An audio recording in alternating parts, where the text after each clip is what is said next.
Hey there, everyone. Welcome to Nightslight Astrology. And today, of course, we're going to go over, as in the title, Jupiter in Leo. A little bit late to the party here because I wanted to go over the Mercury retrograde. And we touched on Jupiter in Leo as well with my Mercury retrograde readings. But we're going to do readings for every zodiac sign with Jupiter in Leo. And just the background with Jupiter in Leo itself, too. This is going to be a really good time to, I guess you could say, reorient yourself, get into your passions, start to live with a greater level of authenticity in your life, or the kind of these things, a lot of, if you want to call it scorpionic things that have been brushed under the rug. They're going to be confronted in this, and you'll really be called on to both shine a light on them, show authenticity, even purge them with fire, you could say.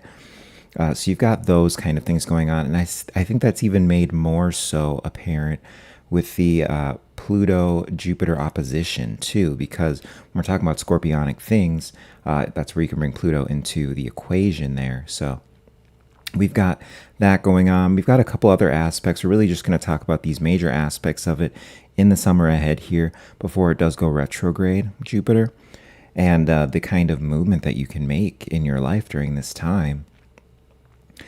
Because this is a time where, because it is Leo and it's dealing with that fun energy and all that, and Jupiter, as I always say, is the planet of too much, you can find yourself getting lost and having too much fun and not really tapping into the creativity and the things it's going to have you confront that can advance your life. So for each zodiac sign, we will go over just what to expect through it and the shadow side of it as well. And we'll even talk more about Jupiter in Leo in general too. And we also have some things that are starting to happen with some previous predictions that I made. Starting to pop off here. I don't think we've hit that Mars-Uranus event yet, though. That major disruptive event that we'll see. But we do have it starting to spiral into that with the things that are going on with Iran in the Middle East. Not really being reported about much, too, which I find to be interesting and really ties into that Mercury retrograde a little bit. But when this disruptive event does happen, when this Mars-Uranus event happens, it'll be really interesting to see how it reflects in the news cycle, news coverage, the stories that come out first and everything. But it's looking like it's leaning towards the escalation in the war of Iran prediction that I did, because we cast a wide net. It is Uranus with all that stuff, but just kind of putting that out there that we'll be in the next week or two really addressing that, probably next week. And we'll just see what happens with that. But we also had UFO file dump today as well. So, of course, nothing important in it. I mean, I haven't even really sat and looked at it, but I figured I would have heard something if there was something important in it. Just like we're kind of used to with this. But just another thing that adds this whole Roswell astrology coming back in that we've seen so much. And we, of course, looked at the differences in the chart between Roswell, or the similarities, I should say, between Roswell and what's going on now. So that's in my other videos. It's even in my last one, the Cancer one, but I made a specific video for it as well, or I should say did a live stream for it. So we got all of that.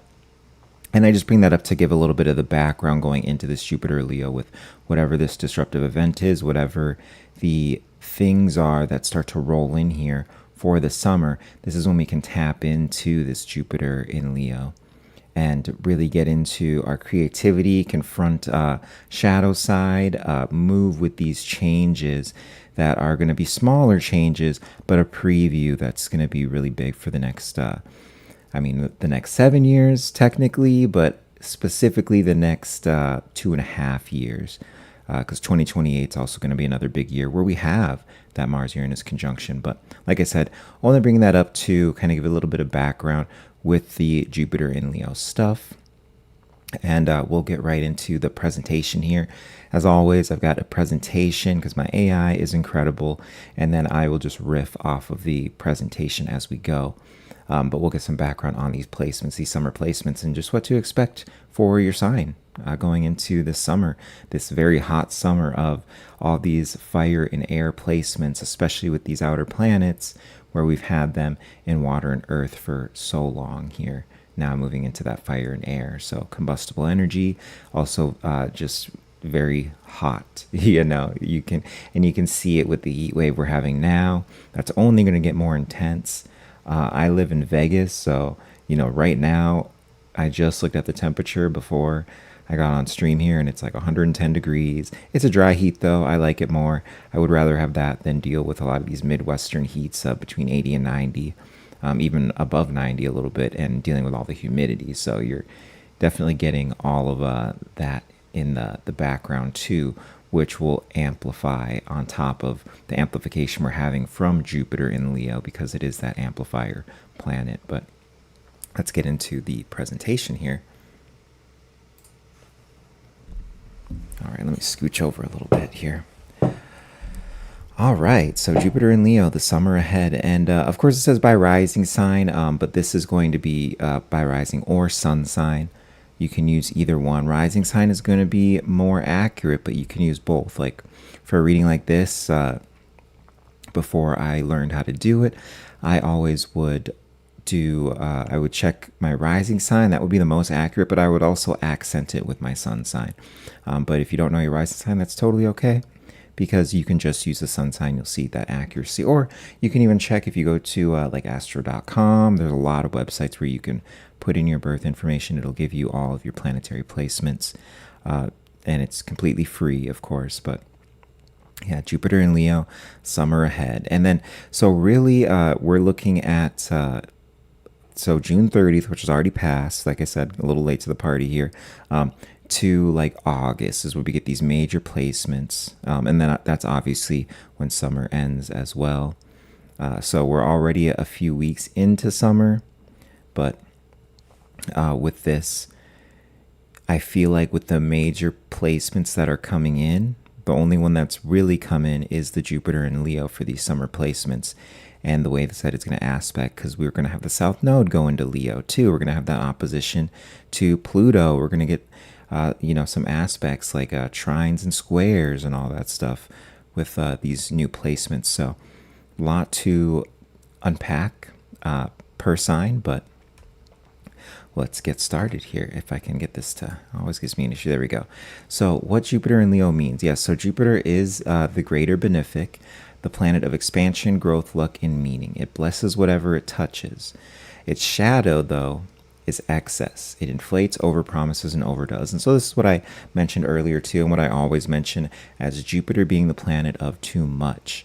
Jupiter being this planet that is a spigot, and with it, you just need to know when to turn the spigot off.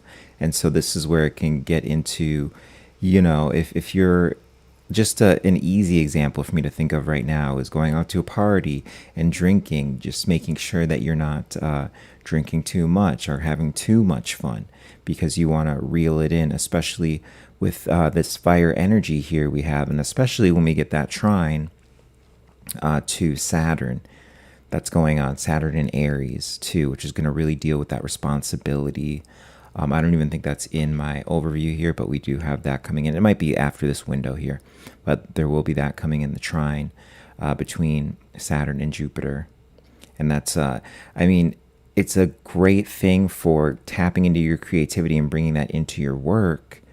But then also it's more about being responsible while you're having fun too, that kind of stuff. But so Jupiter in Leo lights the house of the heart, the spotlight, creativity, and visibility.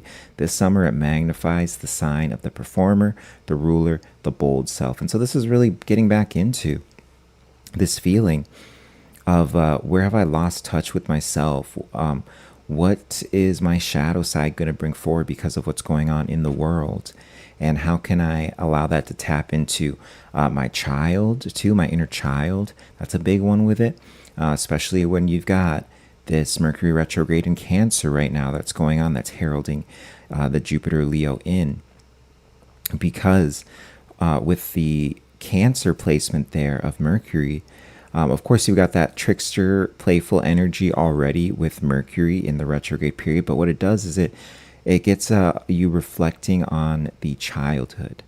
You could really reflect on, and I've noticed it's more in a positive way for at least the people in my life and for myself, in this reflection on the childhood, how you're reflecting on it, and then remembering things about yourself, tapping into that part of yourself again. And especially with Jupiter and Leo here, that's really amplifying this heart center and this creativity center, and allowing you to kind of take the spotlight if that's something that you want to do. But even if it's not something you want, you have to be aware that that's kind of something that's going to come in, and this is all going to depend on your sign, which we'll get into. But it entered Leo June 30th, and it stays for about a year. And that's the thing with any Jupiter transit, or I should say Jupiter cycle, is it lasts 12 years. It's in each zodiac sign, 12 zodiac signs for 1 year.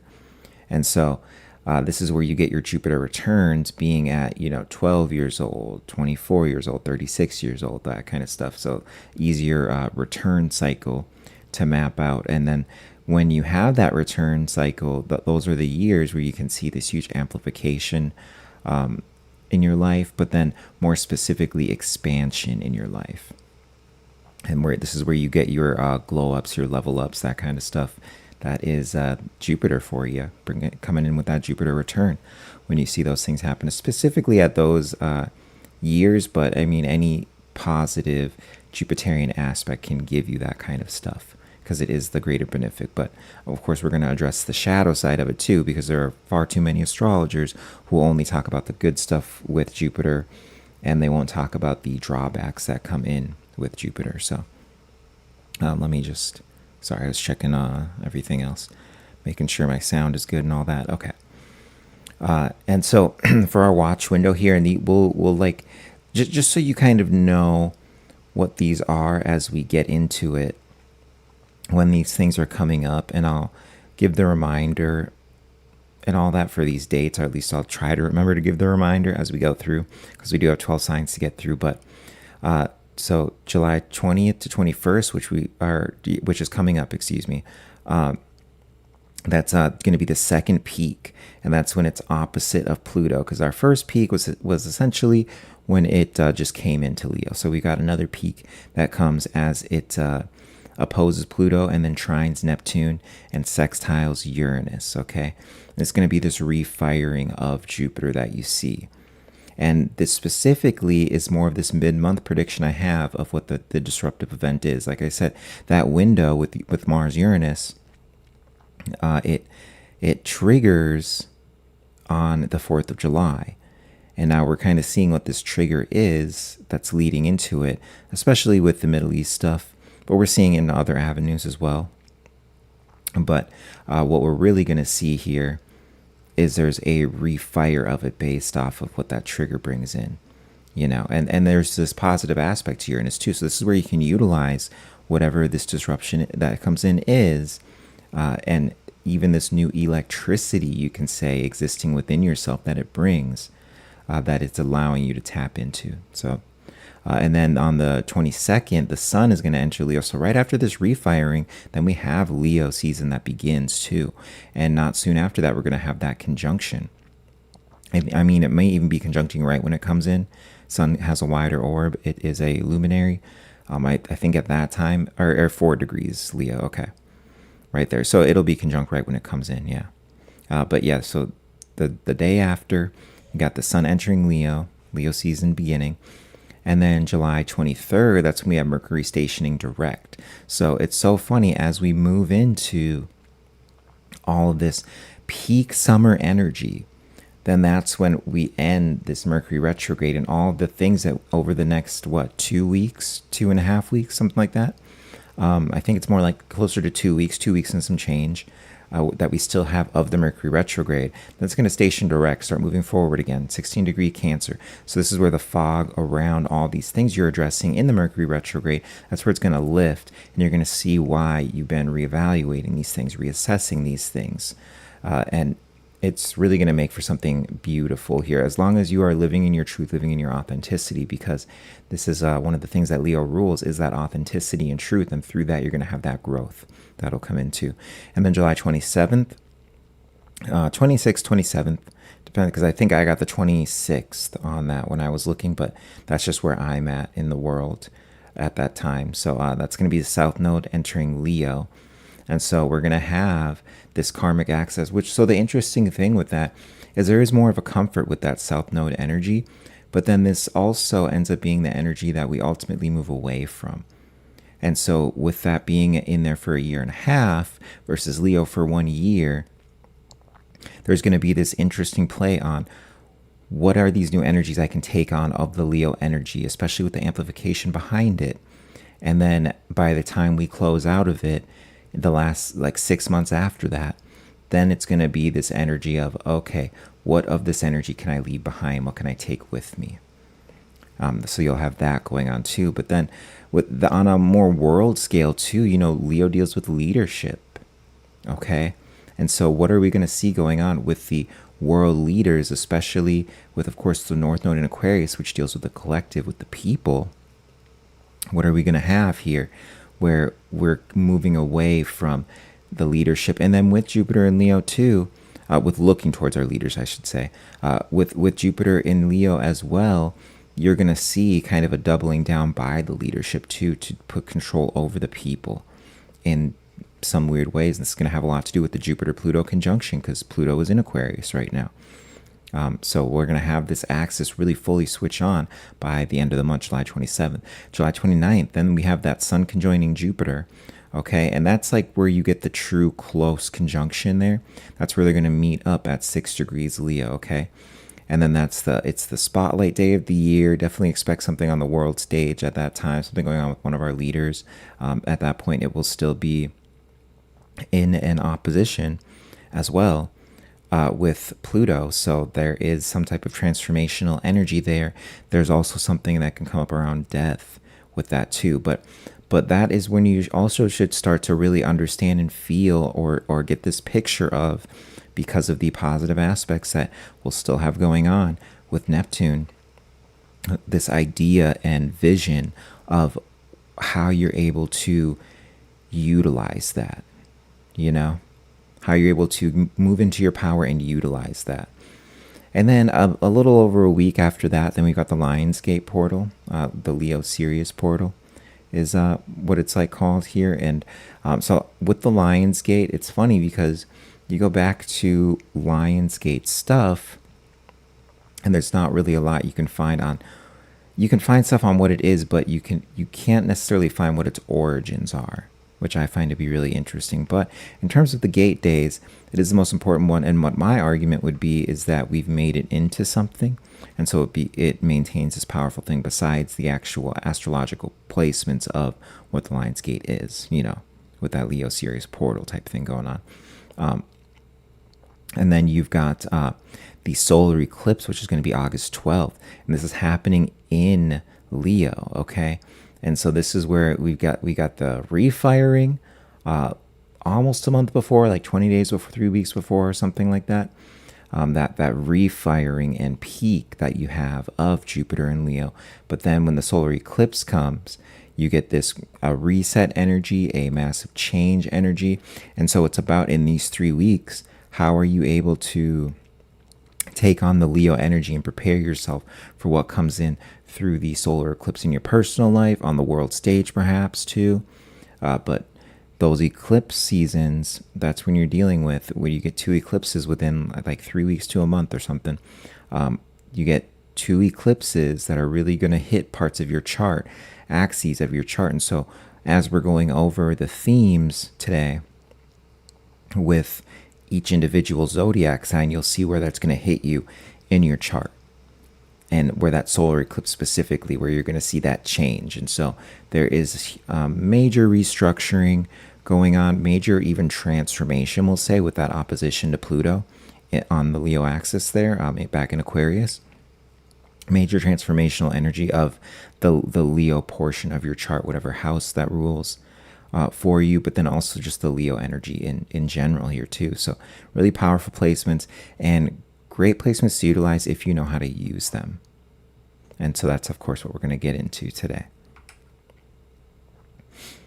And then, so we've got the aspects at play here. And we'll just kind of talk about, I brought these up and we're just going to read off these because I already brought up a lot of these, okay? But just so you kind of know when we bring up these aspects, what they mean, okay? So Jupiter in Leo, the engine of the season, of the summer season here. Growth, luck, and spotlight through the heart, creativity, and bold self-expression.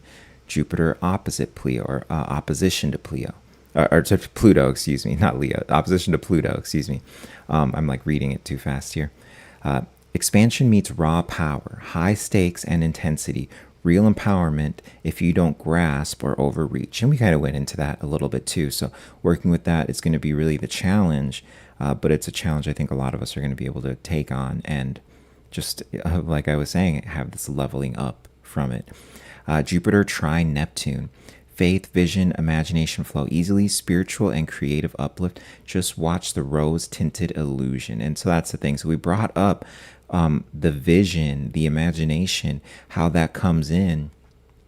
And the only shadow side is not getting like rose-tinted glasses, not getting into the delusion about it, because especially, and you should have learned pretty well earlier this year how to work with that delusional energy.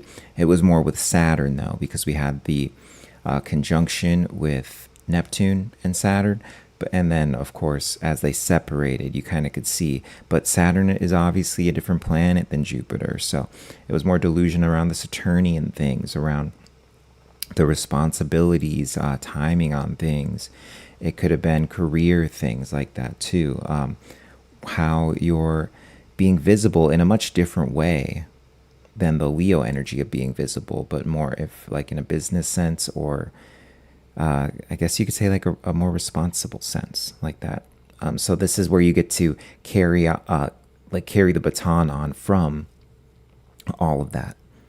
And you're going to be utilizing that spotlight energy in a different way here. But all the things that you learned from that should help you in not having the illusion, the delusion about what Jupiter Leo is going to bring in. You know, Jupiter in Leo is kind of the sign of like feeling myself, you know? And so you got to be sure not to feel yourself too much, right? And then we'll have Jupiter sextile Uranus, okay? Sudden openings and lucky breaks, innovation, surprise, the unexpected door swinging wide. And of course, we covered that too. And that's definitely around the date that that's going to be happening in your life. Sun conjunct Jupiter, brightest day of the year. So that's cool. But confidence, recognition, and visibility peak. Step into the light. And so interesting how that works out too. You know? But yeah, so confidence, recognition, visibility, peak, step into the light. And so this is where you're really going to be called on. All these things are going to be happening, and it's really up to you not to buckle and not to like, oh, well, I'm just going to go out and have a bunch of fun and party and all this stuff in that energy, and realize how can I use this to step into my power, of course, because of that opposition to Pluto, which will, still be working with at that time. And then Mercury stations direct. That's July 23rd. And that's going to be the fog lifting. Messages, plans, decisions start moving forward again after the retrograde. And we'll still be in that shadow period. So once we get that Mercury stationing direct and it starts moving forward again, still give yourself a little bit, like a week or two, to get that momentum going in terms of the mercurial things, in terms of feeling that Mercury retrograde energy fully lift. You will feel it lift, but the full feeling of it lifting isn't going to come until like roughly around when it becomes out of shadow. That shadow period is where we're going to be moving forward with Mercury in that same terrain that it was retrograding through. Okay, and then South Node moves into Leo July 27th. Karmic release around pride and ego. The North Node in Aquarius pulls you toward community and the collective. And this is the thing too. I was talking about us moving away from trusting our leaders, looking towards our leaders and all that. So what is in your life, the group effort that's going to be that you need to go into? This is where it's good to have that confidence and to be able to step into the spotlight. But that's why the South Node is that energy we move away from, because in the way in which you're going to need to step into the spotlight is how would I phrase this? Stepping into the spotlight, but not taking too much of the spotlight, not taking away from the people around you, not sucking all the oxygen out of the room. This is kind of another shadow side of Jupiter Leo, is instead of being the center of attention in a positive way, it's sucking all the oxygen out of the room. All right, so we're going to get started with the signs here. Of course, we're starting with Aries. So it's going to be Aries Sun, Aries Rising. So this is all happening in your 5th house. I always say with Aries that it's a very straightforward chart, and that's what I love so much about Aries chart. And especially in this year, when we're moving all of this into all this fire energy, we've got all this stuff going on in Aries, Saturn and Neptune right there. The huge conjunction was there. So huge leveling up for Aries in general, whether you're an Aries Sun or an Aries Rising throughout this year. But this is really where you get to have a lot of the fun with the harder aspects that you've been dealing with, along with other cardinal signs too. Aries, Cancer, Capricorn, Libra, all those cardinal signs, they've been dealing with these aspects to that major conjunction that happened in Aries earlier this year, that all of us astrologers were talking about. I mean, people say once in a lifetime conjunction. I don't even say once in a lifetime conjunction. I say once in a civilizational, not even once in a generational, once in a civilizational conjunction. And we're going to see here what that conjunction has seeded in the world, with what we see going forward through this summer, ultimately over the next few years, but definitely through this summer. But anyway, Aries Sun, Aries Rising, Jupiter in your 5th house here. So your most alive, most creative stretch of the year. Jupiter blesses the house of play, art, performance, dating, putting original work into the world. If you make things, this is your visibility window. If you're dating, the field widens. A creative child, a launch, a project gets fertilized, and well-placed speculation can pay. And that's the thing too with 5th house, is it's the speculative house too. You get a lot of this, like, it's very good. 5th house transit is great for making investments, speculative investments too. So I would even say, if that's something you're looking into, this would be a good time for you to make those investments that are speculative. I mean, every investment technically is speculative, but that's just something interesting that you can put into there. And the thing also here with the 5th house energy, this is where you get, this is why I say that Aries is a very straightforward chart, because all the stuff that I talked about, you're not accenting any new energies. It's a pure Leo energy you're dealing with. So if you tap into that flame there, that's really where you're going to feel it. But then it's also with that aspect you have going on. Also, you're gonna deal with the aspect, by the way, we're talking about the aspect to Neptune in the 1st house here. And so this is where there's the dreams that you can have for yourself, for your trajectory and all of that, and knowing how to properly utilize them without having the rose-tinted glasses, especially after you've had Saturn in your 1st house earlier this year, which already dealt with those themes, and they've already been addressed in a much more malefic way. Now you get the benefic side of that. But then you're also having the sextile that's going on with Uranus. Okay, and this is in your 3rd house, so it's going to deal with friend groups, with communication, with those kind of things. Even with some ways, it can deal with your thought process too. And so whatever is coming in that's doing that around other people, it's going to deal a lot with other people because of the opposition you have to Pluto. But it's going to deal with how you find a new sense of power while dealing with other people, because this is the thing with Aries, is it rules the self. So with all these placements that you have, it works so well for Aries because there's a new sense of self. It's already been building up though, this new sense of self you're having, but you're going to feel it fire up and come online. The cylinders are going to start firing for it. So that's like really the gift that comes in through all this are the things that you're working on. And then the shadow side with it, well, I actually have a slide for that too, but this is where I talk about having too much fun, going to the parties, all that stuff. But we'll look at the thing here. So the shadow, the 5th house Jupiter over gambles, overindulges. Don't YOLO your savings on a hot bet. Don't let the fun romance turn reckless.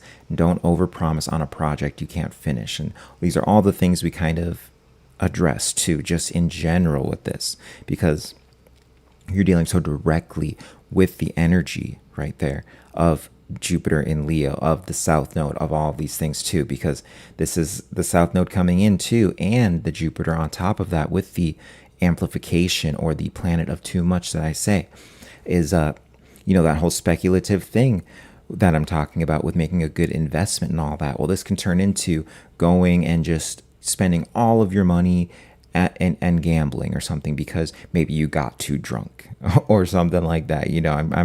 I'm obviously from Vegas, so that's kind of something that I see a lot, obviously. But just about making sure you're reining in and having the responsibility around that stuff while still just feeling into it and finding that balance. And you should be able to find that balance after the stuff you dealt with earlier this year specifically.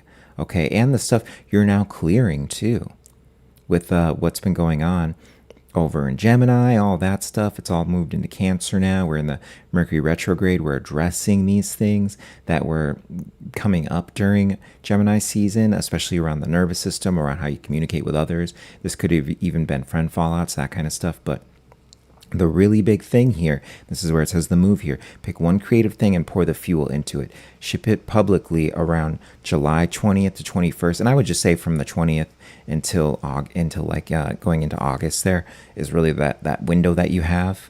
So you do have like a bigger window. It doesn't need to be specifically that day, but that is going to be your best timing, your peak energy for it.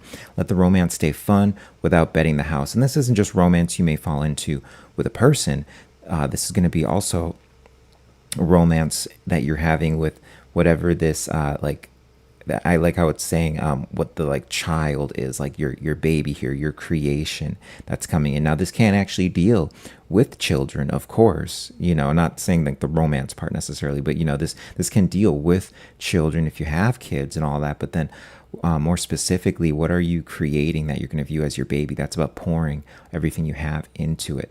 And so great aspects for it. And we went over the shadow stuff. It just don't be feeling yourself too much, essentially. So now we've got Taurus.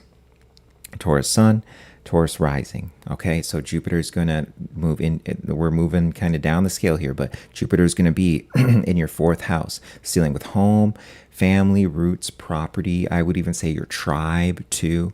That's always a big thing I bring up too, because some people won't have like a lot of family in their life, but they've got their close tribe of people, and that really a lot of times can fall into this 4th house energy, this Cancerian energy, because that is the energy that's being accented onto the Leo energy here. But the gift here is expansion at the foundation, a bigger home, a move up, a real estate opening, family growth, or a deep sense of finally rooting down. Your private life and emotional base get blessed the year to build the nest, heal the family line, or plant somewhere for real.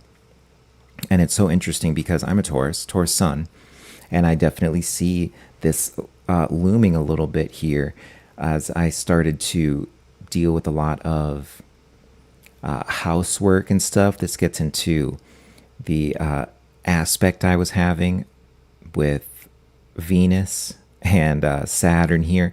There was that Venus-Saturn square that we had that came in, and it got me in this process of redoing my bathroom, redoing other stuff in the house, and all that stuff is really coming to culmination to where I feel at home as all this energy peaks. So that's just like one example for the Taurus stuff, where it's going to be dealing with the home, and then even family stuff too that's happening, like with being in a home now, a house specifically. And then you're able to plant everything down and focus more on the family, because I do have a niece and a nephew. I have a brother, and I want to be able to spend more time with them. And once all this stuff is done, they can come over more. I can see them more. So there's a lot of that that's coming in. But then also looking at the luck side of what's going on with this too. There's like luck around the home. There's luck around roots that you can create. There's luck around your intuition, and you can see the intuition peak at this time too, like getting very highly intuitive, especially about things that aren't good energy for you, with the South Node being there too.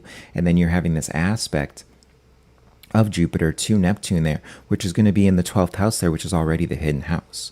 So you have that aspect going on. It's a positive aspect. So it's really about like illusions shattering away, that take away from your power. You got the opposition to Pluto right there. Things that are going to be taking away from your personal power, where the collective is taking from your personal power, and all that stuff, to where you can't actually feel, even just feeling at home, And then remember, with Taurus, you're one of these signs where the home is your castle. Okay, without having a home that's in line, you can't do all the Tauresian things that are just so signature to being a Taurus. And people say that it's so funny, we've got this opposition with Pluto, because people always say every friend group needs a Taurus. You're going to see Taurus a lot of the times maintaining the connections with everyone in a friend group, even when connections themselves within the friend group have broken off a little bit. The Taurus is really going to know what's going on between all of the people in the friend group, even if the friend group's kind of died out, if it's a little dead and all that stuff. That's the person who a lot of the secrets end up going towards, because you have that opposition. And I specifically even have it Sun-Pluto opposition in Taurus and Scorpio, but the sign itself is opposite Scorpio. And Scorpio is going to deal with the secrets. It's going to deal with all that kind of stuff. So this is why you have Taurus usually being the secret keeper. You can have that being Scorpio too in the friend group, but Taurus just utilize that in a bit of a different way. So definitely be on the lookout for that too. And then with this stuff though, this is having the sextile here that you're dealing with to Uranus. Sextile of Uranus from Jupiter Leo there, Uranus and Gemini there. That sextile, that's in your second house of resources, okay?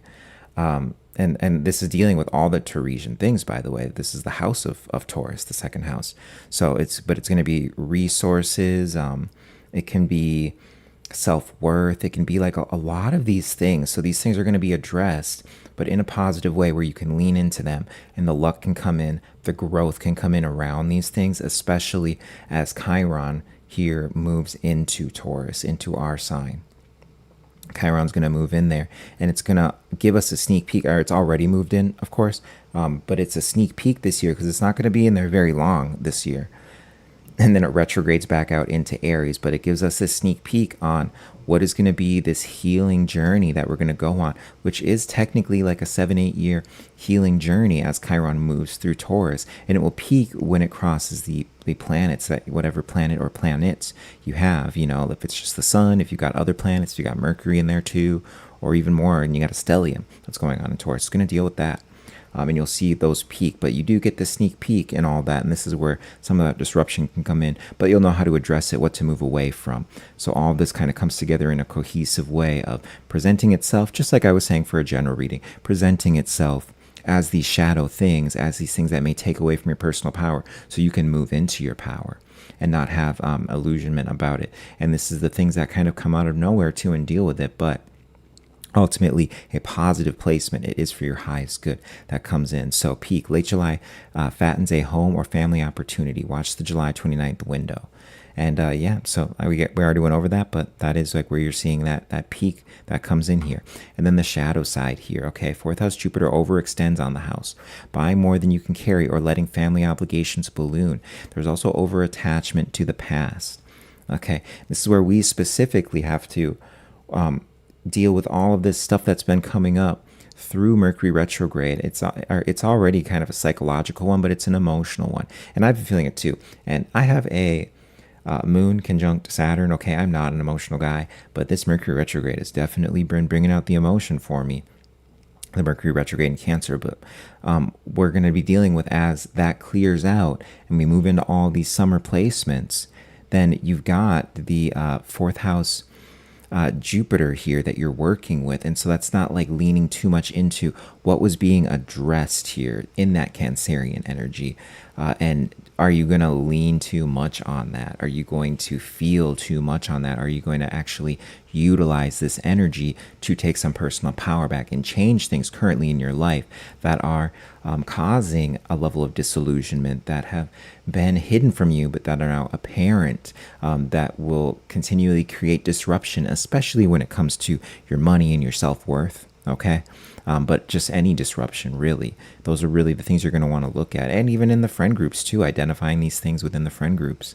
All of that kind of comes together. So good move that you can do is upgrade your base, your home, within your means.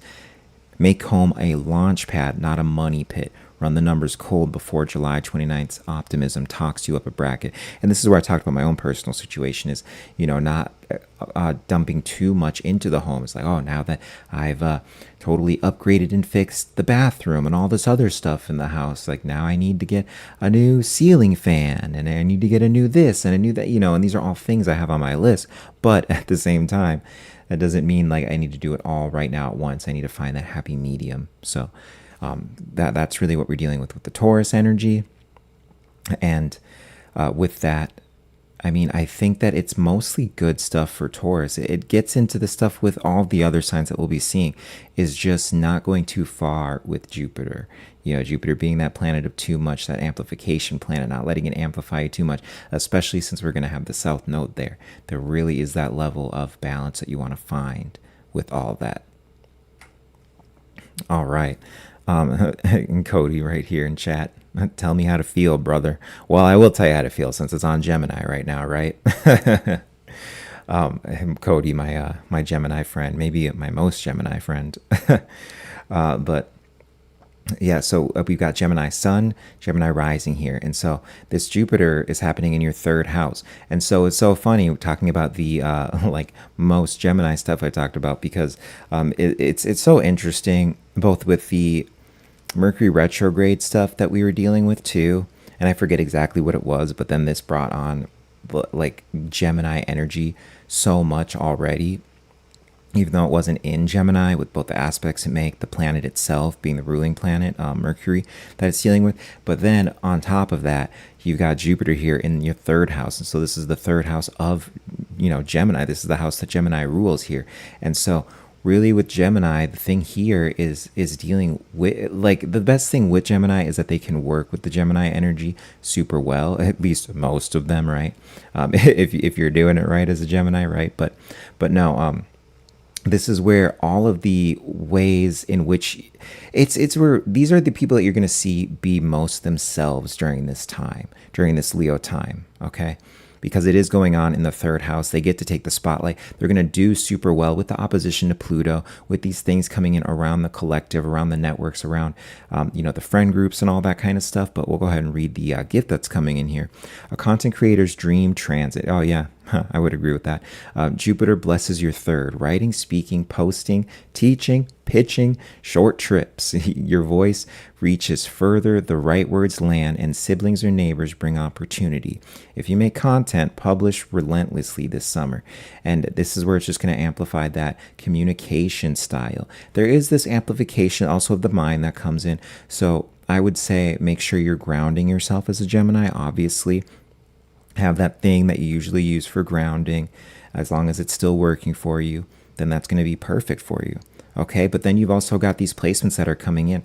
So where is with Neptune in the 11th house here too? This is more of that Aquarian energy too. This is where you actually can see yourself shattering illusions.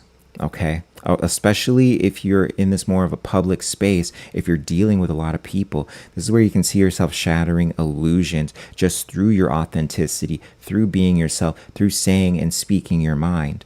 that's where you can see that coming in, especially with Uranus being in your first house right now. And this is still a fresh transit with Uranus and Gemini too.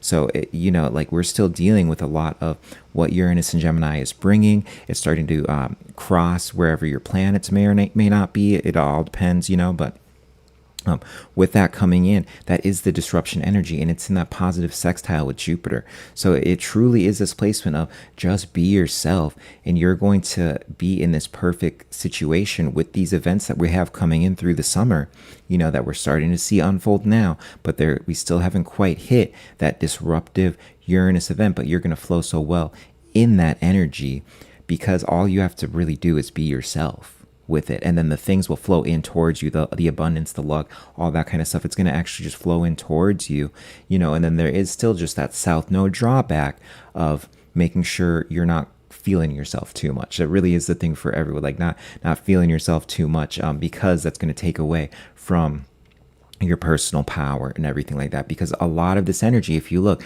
you're dealing with the Aquarian energy, the 11th house energy, even in the first house stuff, which is going to deal with yourself, that is Gemini energy, so all these are social energies. And so really just finding that balance, like we're seeing with a lot of signs, between not pulling, like not showing up and taking the spotlight in such a way that it takes away from the collective, from the people around you and everything like that. But knowing that your role in this and just being yourself is going to be disruptive. And so it's a hard one. It's going to be a hard one to perfect and really deal with.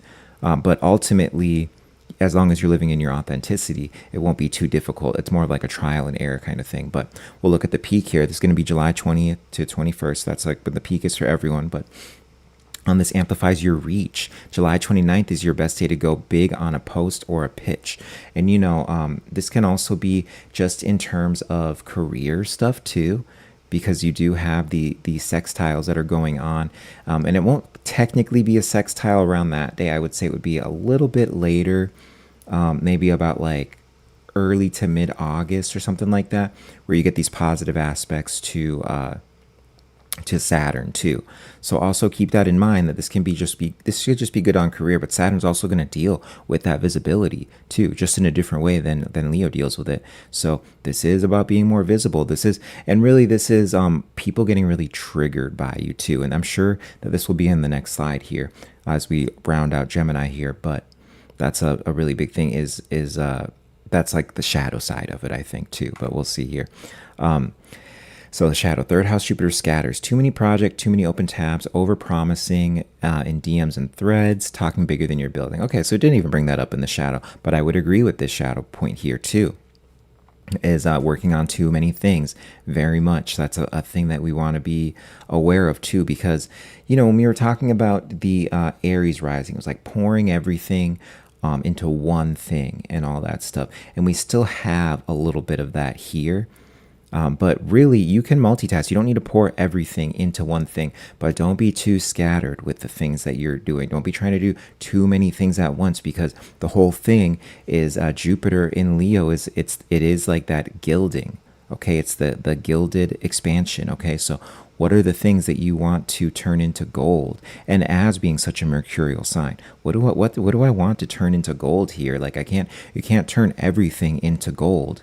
Would you rather have like a few gold bars, or would you rather have like all of these golden nuggets? Technically, you know what I mean? Like that, it's just not those gold bars are really what speak for themselves much more than these smaller golden nuggets, if that makes sense. But it is this huge idea of how mercurial you are. This is where you can actually turn that lead into gold in such a great way. But just don't try to do it on everything in your life. Because that's where you get into the curse of Midas touch, right? But then, and then the move, concentrate the fire hose, pick your 2 strongest channels and flood them with quality. See, and that's the thing I'm talking about, like 2 to 3 things, and then like really allow those to be gilded, and not 12 half efforts. Batch around the peak, say less, mean more. And then, and that's the thing is where it's around the peak. That's where you can really pick those things and you can batch those things out. So definitely, I'm loving what I'm seeing with Gemini here. It really is. I mean, I'd have to go through the rest to see, but I'd argue it's probably the best out of all of these. that we're going to go through and everything, just because it's a time that you finally, and this is the energy that we're moving into. We've been moving into this energy, but it's been a lot more malefic up until now. Okay. And now you get to finally see how being a Gemini is going to utilize, you're going to be able to utilize it so well, because being a Gemini has been a lot harder, especially these last couple of years. But we're finally moving into this energy where it's a lot easier for Geminis, and it works much more for their lifestyle, for the way that their mind works, all that kind of stuff. Oh, that's funny, Cody. You've been watching a lot of gold, silver stuff. That's cool. I mean, it's in the energy, right? All right, and then Cancer. So Cancer Sun, Cancer Rising, okay? Jupiter in your second house too. Income, sense of worth, both expanded. New revenue streams, a raise, a fuller client list, or simply valuing yourself enough to charge what you're worth. Jupiter here grows what you earn and what you hold, a genuine money growth window. And so that's the beautiful thing. If you're a Cancer Sun, Cancer Rising here, the beautiful thing with this is and I did bring this up a little bit with the Mercury retrograde kind of stuff going on, because there's this awesome play that's going on between it, because even with the Mercury retrograde, there's like a reevaluating things about yourself and reevaluating things about the self. And then through that reevaluation, when it closes out and you're moving through that shadow period, then there's this new type of value you can find within yourself, find within your self-worth, but then also this expansion that can come with the money too, okay? And then that south node, we got to remember that south node is coming in, Cancer, okay? And so with that south node coming in and that opposition to Pluto, it really is. And this is in the 8th house too, by the way. Obviously, because it's in the oppositional energy of the 8th house. It's like, where am I giving away my value? Where am I allowing my value? It deals with shared resources. So it kind of talks about this giving away of value to other people without even getting anything in return. You know, and the whole idea of the 8th house is that it needs to be, it works in a healthy way when it's mutual, when both people are getting something out of it, and it's going to be tied to the value. That's that 8th second house axis right there, that Taurus Scorpio axis. So that's going to be a big thing that comes in as the south node comes in, and that's where this transformation and expansion comes in around that. And then you've got that trine to Neptune in the 10th house, and this is dealing with your career too. So where can I get this expansion in career that I didn't think I could get in career? Where can that come in?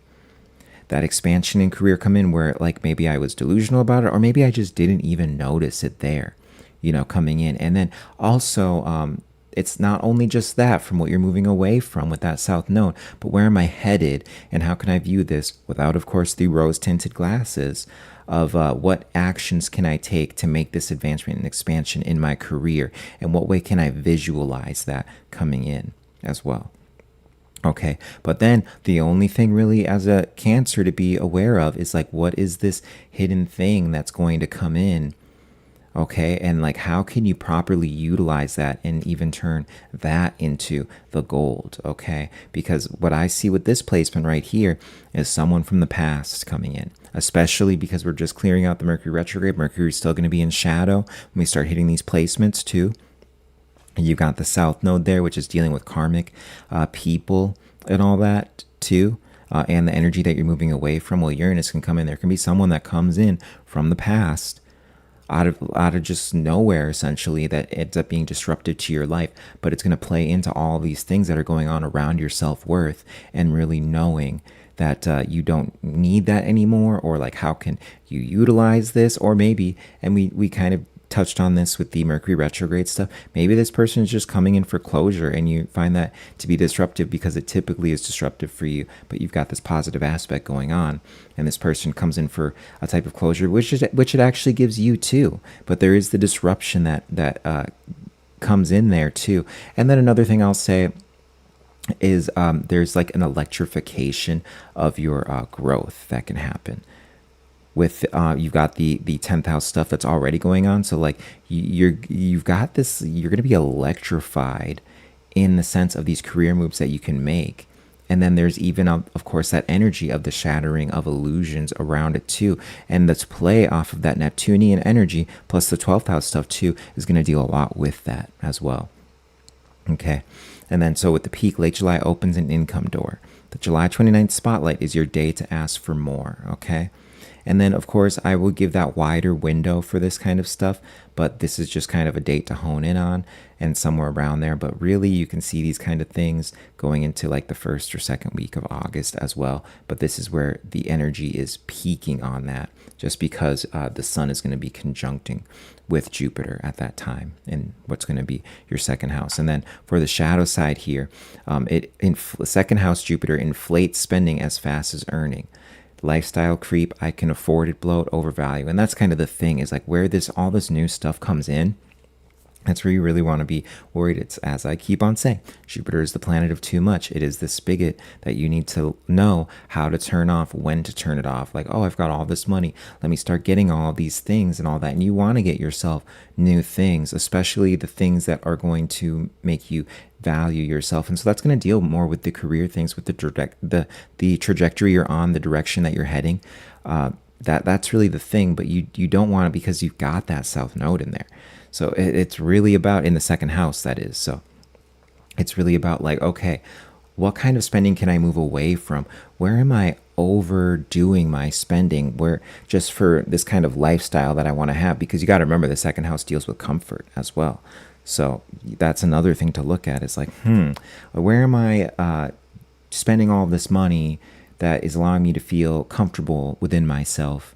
And how can I maybe move away from that, and so that I can actually accumulate this wealth, especially with the new wealth that's coming in, and totally restructure my life in the way that things are going, especially because there's that Mercury retrograde in Cancer. You're still dealing with the Cancerian energy. It's going to be in shadow there, and this is going to deal with like, hey, maybe there's something around the home, or even like a living situation. It's all of that kind of stuff with Cancer. This is your first house. How can I actually transform that, and gild that, as I keep on saying, that gold energy? How can I do all of that, through all of these reevaluations I'm making? And of course, we've got those aspects that we brought up earlier that are dealing with like the shattering of illusions, that kind of stuff like that, around all of these kind of placements with the 10th house, with the career, with people, with all that, with shared resources, all these kind of things. All of that is going to culminate into something like that, but you just don't want to go too hard on it. And yeah, dude, I mean, I feel that, Cody. I really do. That's something I kind of had placements with, like, that were dealing with this same type of thing, but they were earlier in the year, and the retrograde is kind of bringing them back up too. And so I'm kind of having to deal with this a little bit like earlier, but in a different way. But it's a long story, but yeah. And so the great move: let income rise, but hold the spending line. Bank the windfall instead of upgrading your life to match it. Raise your rates around July 29th. The sky backs you. And so whether that's it's all going to depend on what your situation is, the raising your rates kind of thing. Like, is that a raise coming in, and you of course want to be careful because of the Mercury retrograde. You want to like try as best you can to get as close to being out of the Mercury retrograde, to negotiate new things, new contracts. It could be like a new job you take on. Maybe you're someone who's looking for jobs right now. Maybe you're in the midst of getting a promotion. Maybe you feel a promotion coming on.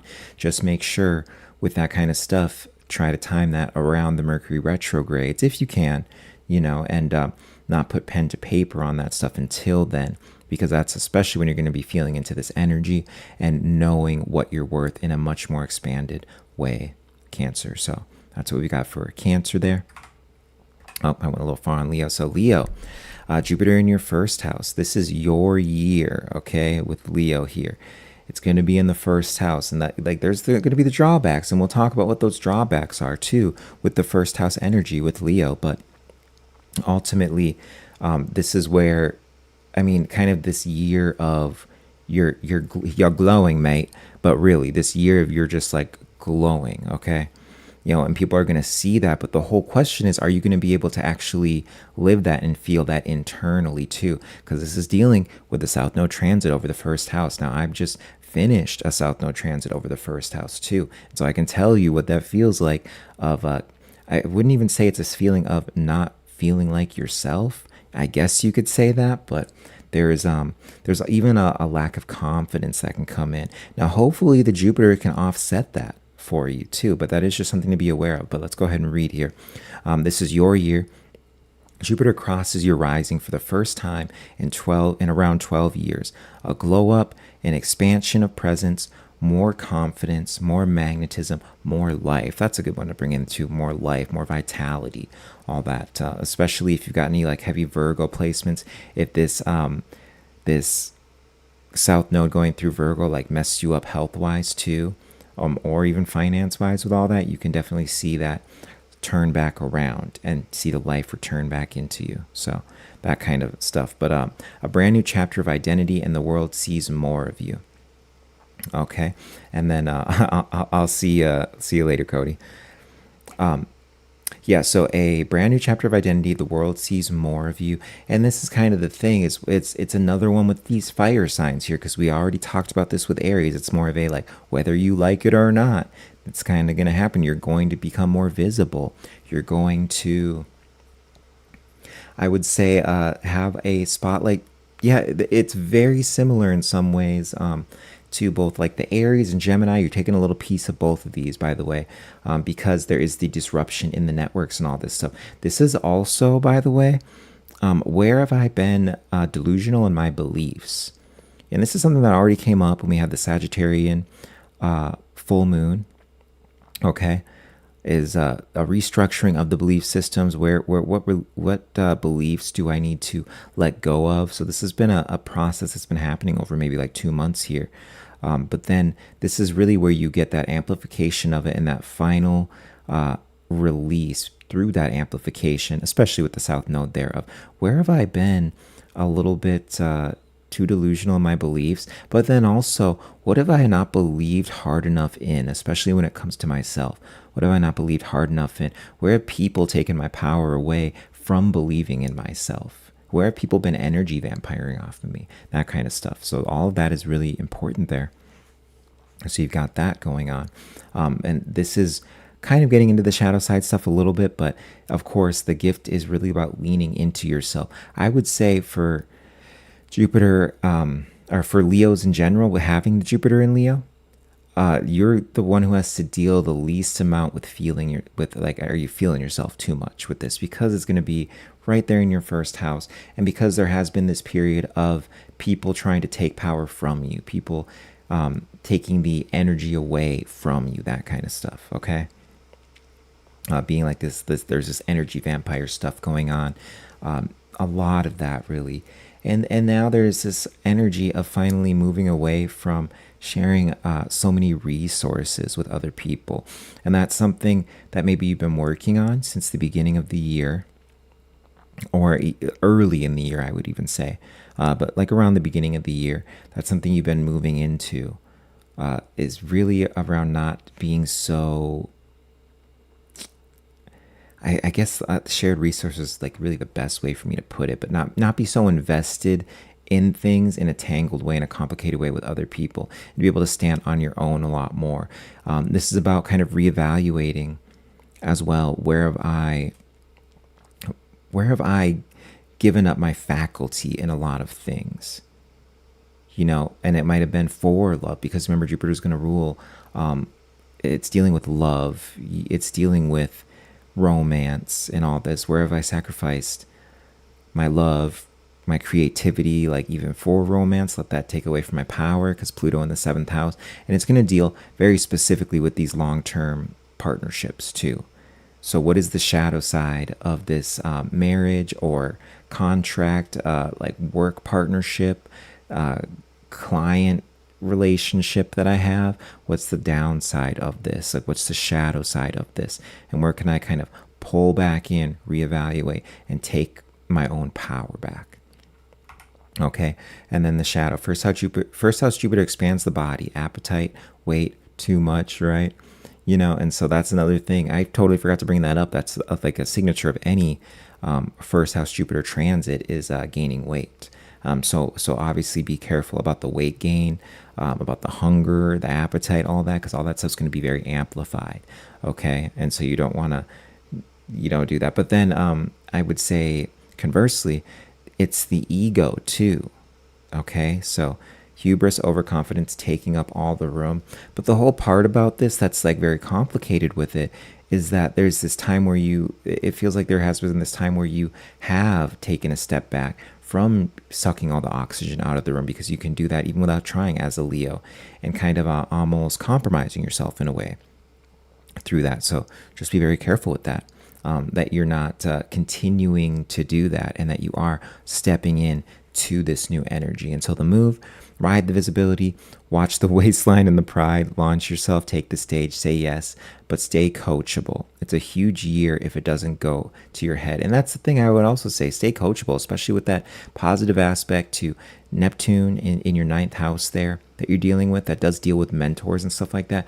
Awesome if you have a mentor, someone to help you reel it in, someone that you trust to help you kind of reel it in if you are going too far. But this is the year about you really taking your power back. But of course, not feeling yourself. Like I said, you're the one this year who has to deal the least amount with not feeling yourself, not getting too overinflated of an ego, but that is still there. It's just the nature of the placement. So, all right. And then Virgo rising, Virgo sun, the gift, a quieter blessing, a behind-the-scenes healing spiritual year before Jupiter crosses into your first next summer.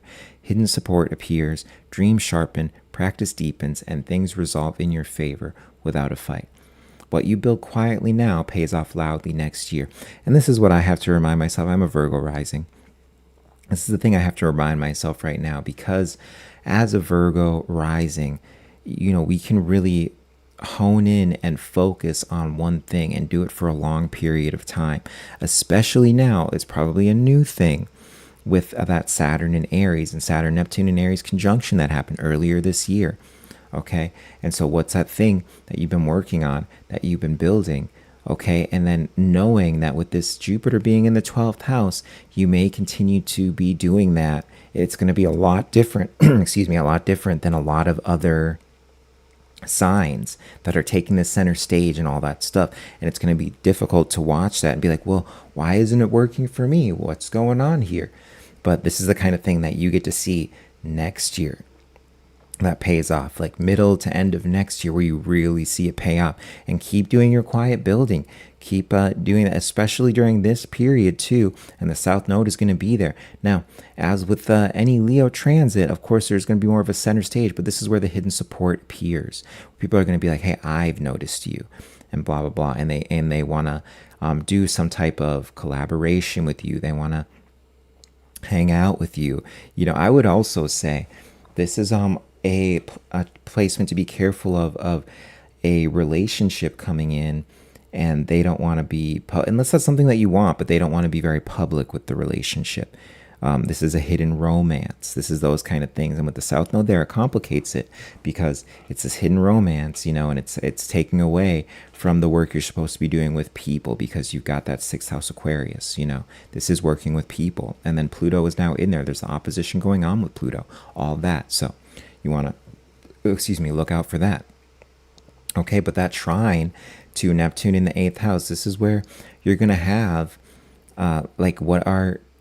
there's going to be an increase in the visibility of maybe delusions that you're having around shared resources. But then also, this is where you can look into clients that come in.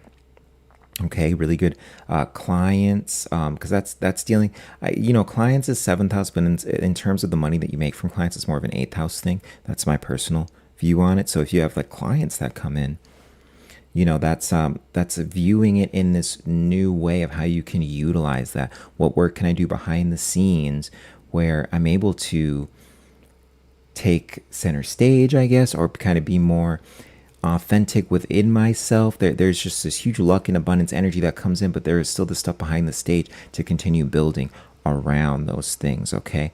And then even with this other placement here of Uranus sextile, that's dealing with your 10th house. Okay.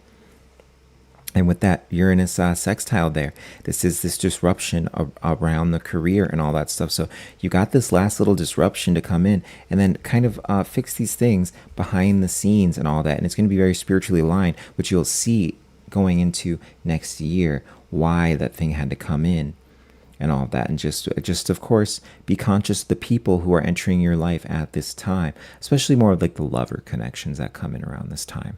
Okay, that's the one you really want to watch, because there are going to be people that come in, especially more of like the spiritual people that seem to be connected with something, or have a deep connection with you. There's that karmic aspect too, that'll come in and that will assist you with a lot of things, and those are the people that really are going to be your ride or dies, as there's this expansion that comes in for you next year, and that you're going to want to remember those people. Okay. But with that, yeah, there is this disruption around career, especially with these aspects you're having to your daily work and then your career and all that stuff that's coming in.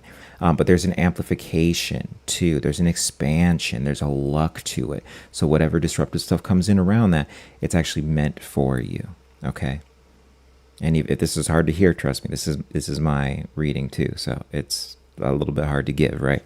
But because of the things that I've been working on this year. But hey, it is what it is. So late July favors retreat, therapy, closing old chapters, not launching. And so really important to remember that. And that was something that took me a while to get over a little bit, is I kind of had this launching period already. Now is the time to reevaluate a lot of things, of course, with Mercury retrograde happening, right? Reevaluating a lot of things though. And the Mercury retrograde, like it does share in my 10th and 11th there too, which is interesting. But yeah, with just it's the 3 R's of Mercury retrograde: reevaluate, reassess, and I always forget the third R, but you know that you get the gist of it with that. But you got that. So closing the old chapters, not launching and all that. And then we are Virgo rising. It is about that service. There's going to be other people that we can assist in what they're doing. That's going to give us a lot of value in how to structure things and then do things in a much more, because we are Virgo, Virgo rising, Virgo sun, a much more meticulous way, you know, much more meticulous, planned out way to where we can do it a lot better. You know, that's the thing, is we can step back, we can observe things, and then we can do things in a better way once you've given us the time to really structure a lot. Okay. So that's really important there. But let's look at the shadow side here, because this is going to be like where you can kind of fall into this. Before I even look at the shadow slide here, I will say this is going to be this area where you can fall into this. I would say like you could fall into a downward spiral, through being alone, through being too alone. This also gives me like this vibe of like, don't drink alone too, right? You know, don't be shutting yourself up in the house, out in the house, whatever. Shutting yourself into the house and like smoking a bunch of weed, or you know, just doing all these things, these disillusionment things, like playing video games, like whatever is supposed to take you away from your work, you know, from the things that you should be focusing on. You don't want to pull yourself away from that too much. Okay, but let's see your 12th house Jupiter over escapes. You have too much retreat, hidden overindulgence, self-undoing on a large scale, or generosity that quietly drains you. And that's a good one too. Yeah, just like giving way too much to people. You know, there is this stuff around knowing your value that I would say dealt with aspects earlier this year, even later this year, more specifically than now. But that's where you're going to see that stuff kind of amplify. I will use that word again. And then you have to figure out, okay, what did I learn from this? What are these energies? South Node is there. Don't forget, what are these energies that I'm going to be moving away from? You know, as there's this amplification of people needing a lot from me, you know, because of that Jupiter-Pluto opposition, people needing too much. Well, I should just hide because people need too much for me right now. But there is a part of this where you do need to hide a little bit and rest and retreat and heal. So yeah, use your year to rest, heal, and prepare rather than launch. Do the inner work now. Your public year is coming. Watch for self-sabotage dressed up as being generous. So very important. And then combining this with your profection years, with your personal year, all that kind of stuff, that's where it gets really, it gives you the flavor a lot more on this. Okay. All right, and then we've got Libra here, Libra sun, Libra rising. The gift that this is going to bring in, this is going to really be dealing with your networks. And this is what's so beautiful about it, is it's like blessing your networks, okay? Just like looking at, without even looking at what it's saying on the thing here, like just telling you what I'm thinking about it. Blessing your networks, disruption that can come in around your beliefs through other people, through the people that you're going to meet. You know, it can totally restructure And there has been this restructuring of the nervous system already going on that you've probably felt, and it's like fading now, but that's restructuring is still there. It's just what new beliefs are going to come in to fill that void, and it's going to be around the new connections that you're making, okay? And then having this new, like releasing a lot of illusions around what you feel you deserve in this life, okay? Especially where it's coming to the agreements that you make, the long-term commitments, the things you want to commit to long-term, the contracts, that kind of stuff. And great placement too, because you've got these energies. You're dealing with that opposition to Pluto, but that's in the 5th house, which is ruled by Leo. So you've got this amazing mixing of the Leo and Aquarius energies. You may have the easiest time. It's funny because you're Libra, which deals with the scales and with balance. You'll have the easiest time balancing these energies actually as a Libra. So your people multiply, new friends, powerful networks, communities that lift you, patrons and allies. The big long-term goals suddenly feel reachable, and the 11th is gains through others. This is the year to build the network and aim at the dream. I think that's just so beautiful too. I've been definitely reading a lot more with Libra lately too, and I'm just loving the placements that are coming in. And this even deals with that energy that's coming in too. It's actually kind of funny, is why I've been reading Libras more, because there is this stuff coming in around the connections and all that, and all the things are structuring themselves, getting ready for that. And so there are these Libras that I'm connecting with, all the time. But with this though, that's the thing, is you just get this huge expansion in your networks. And so whether that's with these 10th house transits that we've had, whether that's a new job that's come in, even that Saturn Neptune conjunction in your 7th house, that can be that new contract that comes in, that can be a new job, those kind of things. And that would have been earlier in this year, like February, March timeframe. So you got that comes in. Or maybe there was the opportunity that you didn't end up taking, and now you're seeing the results of not taking that, and it can be like very positive of what's coming in, because it was you able to focus on yourself and launch something, okay, or make the proper connections to find something better, those kind of things coming in. So late July connects you to a group or person who shifts your whole trajectory. And so that's really interesting. Think about the connections you've been making right now, Libra, okay? What are these connections that you've been making? And then how is that going to put you in proximity to someone new that may, and this is why it shifts your trajectory, because it's that Uranus in your 9th house too. Okay, that's the disruptive part, but then that also deals with like mentors too. Who is this person that may end up being like a totally new mentor for you, or may take you under their wing for something in particular? They're going to teach you things, that kind of thing. Okay, you have all that comes in just very suddenly, that comes in. And this also deals with travel, long distance travel too. Okay.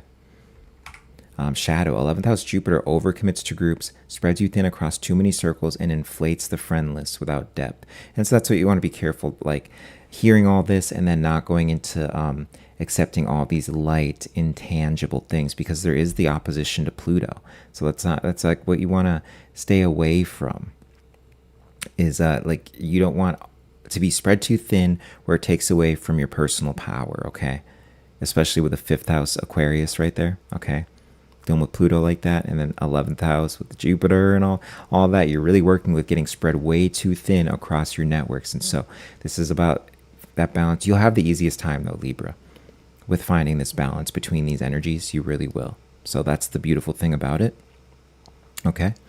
But with that, yeah, just making sure you're not overstretching yourself and all that stuff. But the networks are going to be really important, so make sure you pick and choose. Kind of like what I was talking about with the Gemini stuff too, which is interesting because it's another air sign, so you get the similar stuff here. But like I was talking about with Gemini, is just like, do you want to have all these golden nuggets, or do you want to have a couple gold bars? And think about that with the networks, with the friends, with the connections that you're making during this time.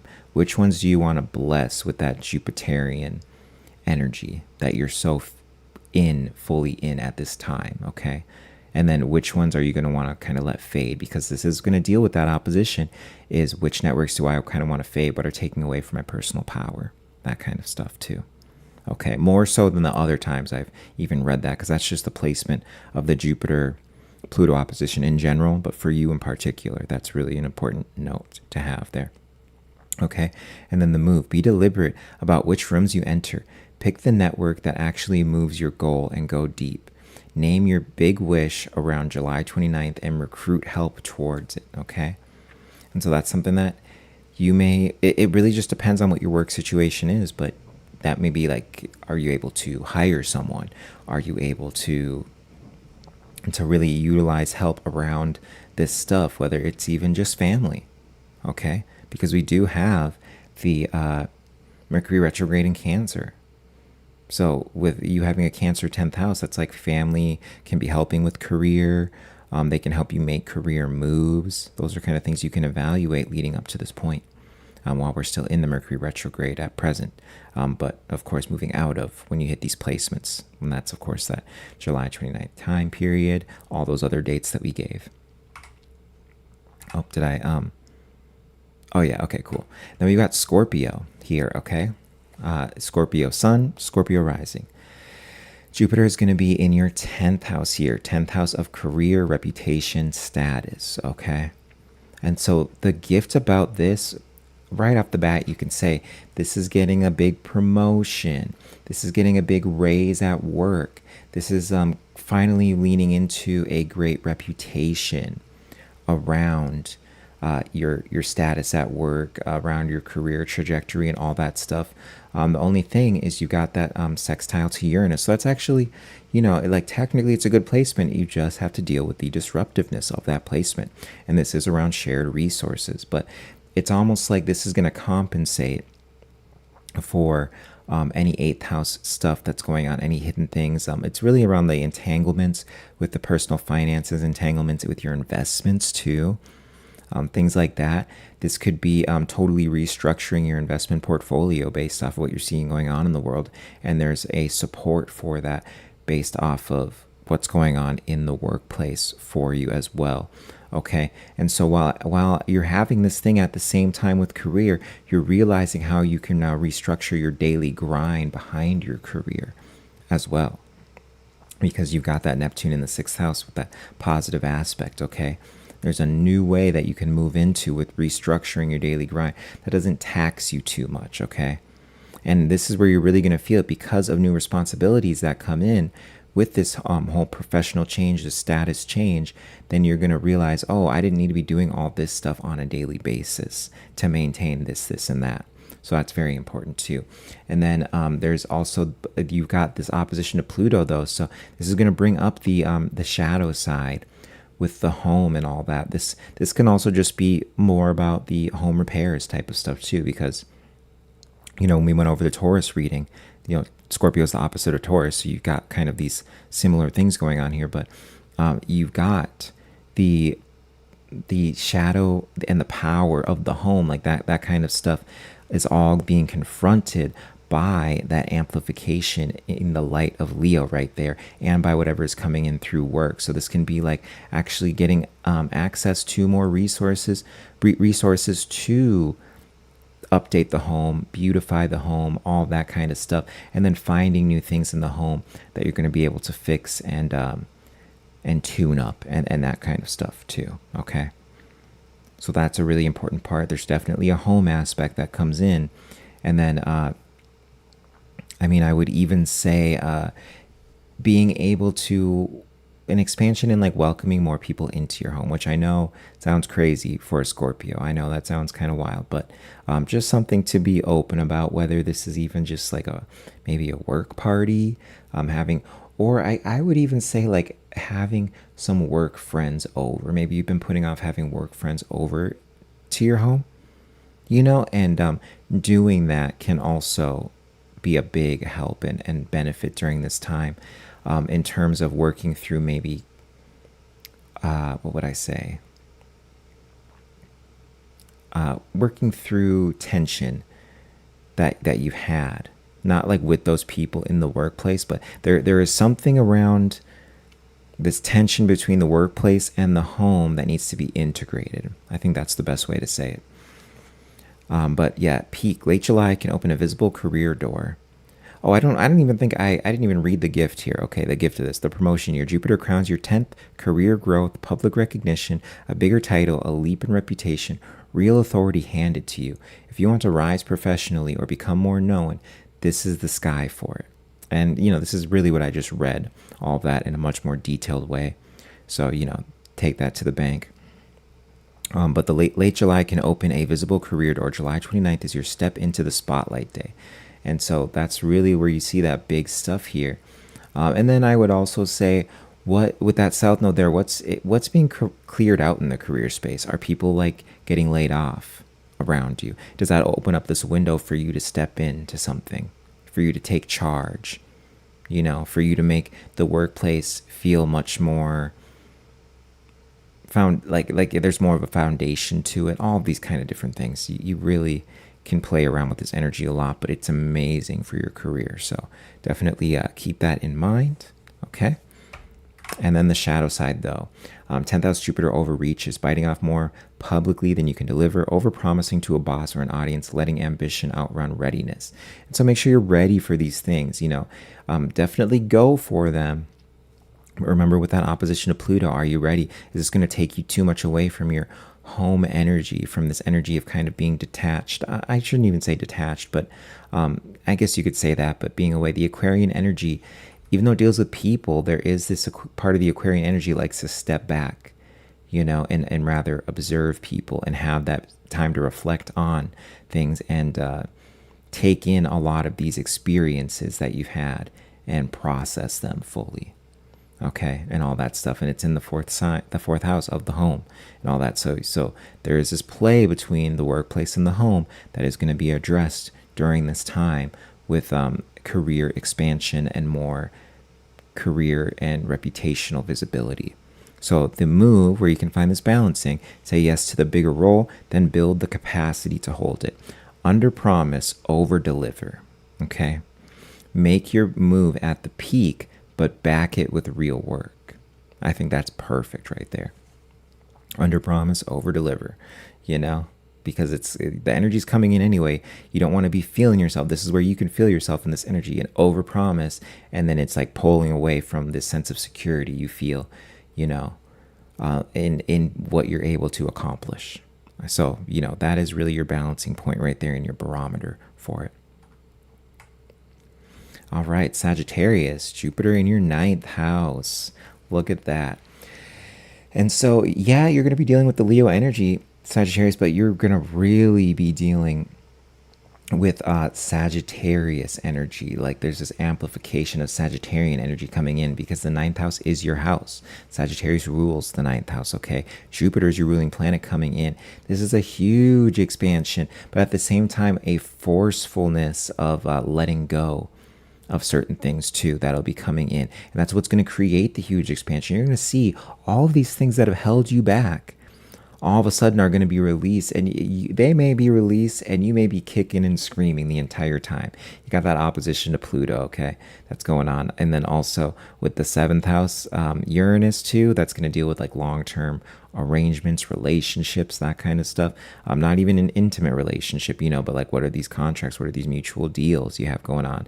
Is there someone you even like signed a lease with? Even like it can be something like that. There's a disruption around that, but this sets you on the path of where you need to go, okay?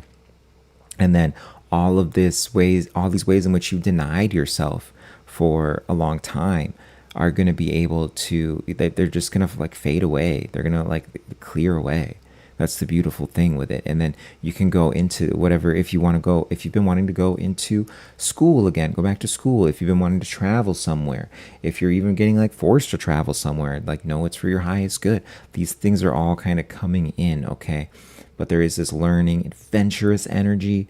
It's going to feel like you're just getting to know yourself again.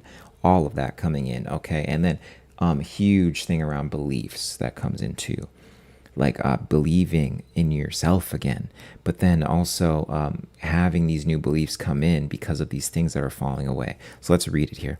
Jupiter is home team here. It's not Jupiter is home team. Well, that's what I was saying. Yeah, it's like it's really where like it loves being here with you, like on top of just where it is already. It's in the 9th house. It's like awesome for you right here. Expansion through travel, study, publishing, teaching, or a genuine widening of your worldview. A trip abroad, a course, a book, or channel. A spiritual opening. Yeah, and that's what it means by like a book or channel, like YouTube channel, but then you can also think like channel, like something coming through you and guiding you. This is a very this reads to me as like the Holy Spirit coming through you and making changes in your life. That's what it reads to me as. One of the most fortunate placements in the whole zodiac this year. Okay. Peak is going to be late July, July 20th to 29th. Okay. Opens a door to somewhere or something new. And then you have that just continue to come through going into August there. And that's when you really want to utilize on that energy. It's such a fun energy. Okay. If you've been denying yourself fun as a Sagittarian, what are you doing? It's such a fun energy, you know? And so like allow yourself to actually have some fun for once, you know. Of course, don't go too hard on the fun. But again, that's the thing. It's like all of a sudden you'll be in this new energy, doing these new things or believing these new things, and you're going to want to have so much fun with it, and you should have fun with it and make up for the lost time of not having fun. Okay, but then just don't go too far with it. That's going to be the shadow here.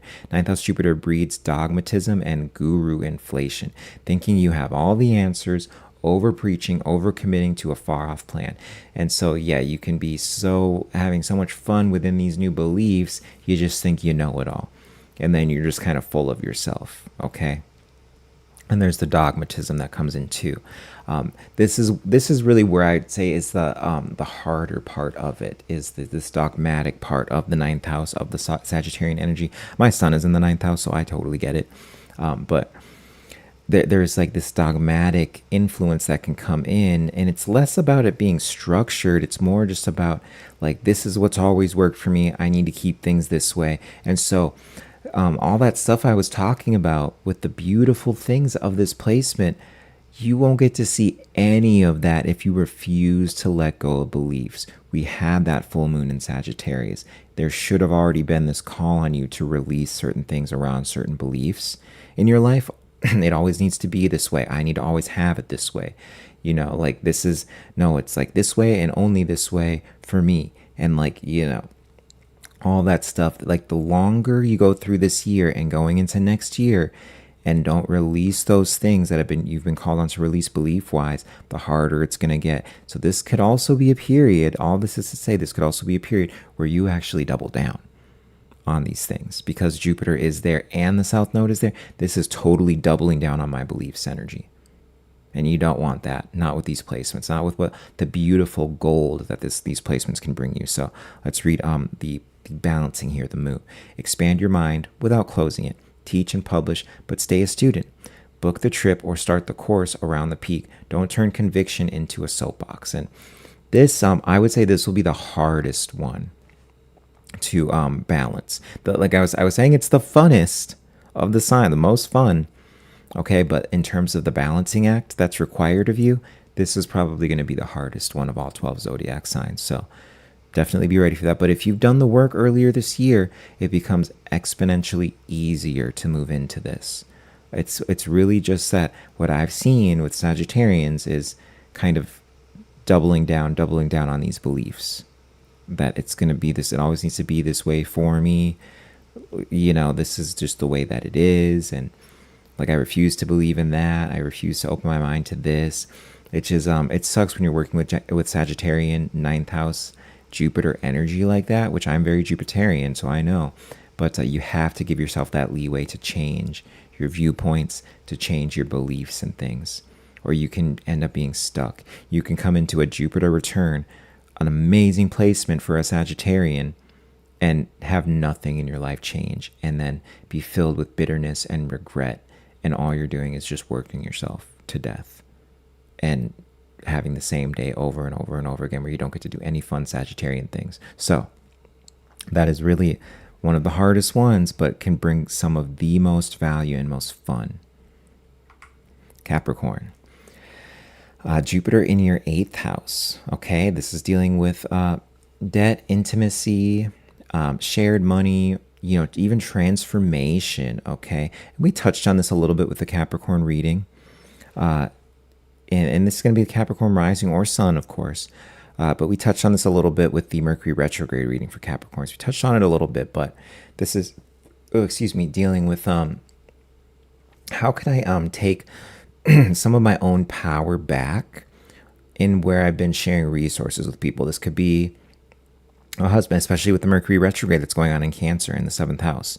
So there's some type of longer term contractual thing where resources, where money has gotten tied up a little bit. This is kind of where you take power back into having your own money and your own stuff, and you can decouple a little bit. And then also you can karmically pay that back to the people who helped you out at that time, because there's been this buildup with Capricorns this year of kind of building things in their infant stages, setting new things up like that. Okay. And now it's starting to build that momentum.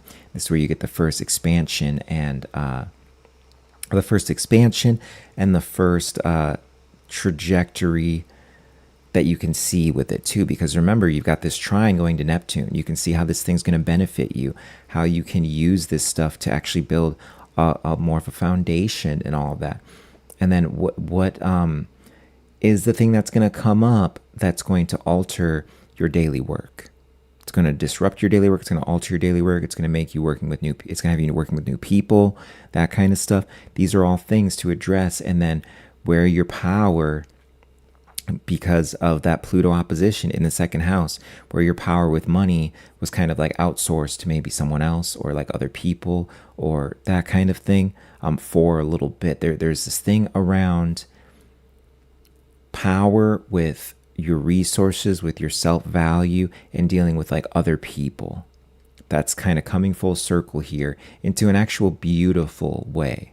Okay, but it is really just dealing with this last thing, which is going to it's going to bless everything that you've been working on in this year up to this point. Even like you could even say towards like the end of last year up into this year, that have been just these things in their infancy stages, and now they're really starting to build and build and build. And that's what a Capricorn is so good at, which is why it's maybe been frustrating for the last like almost year. But you're really going to see it's going to move away from that, and the work that you put in, it's going to so pay off.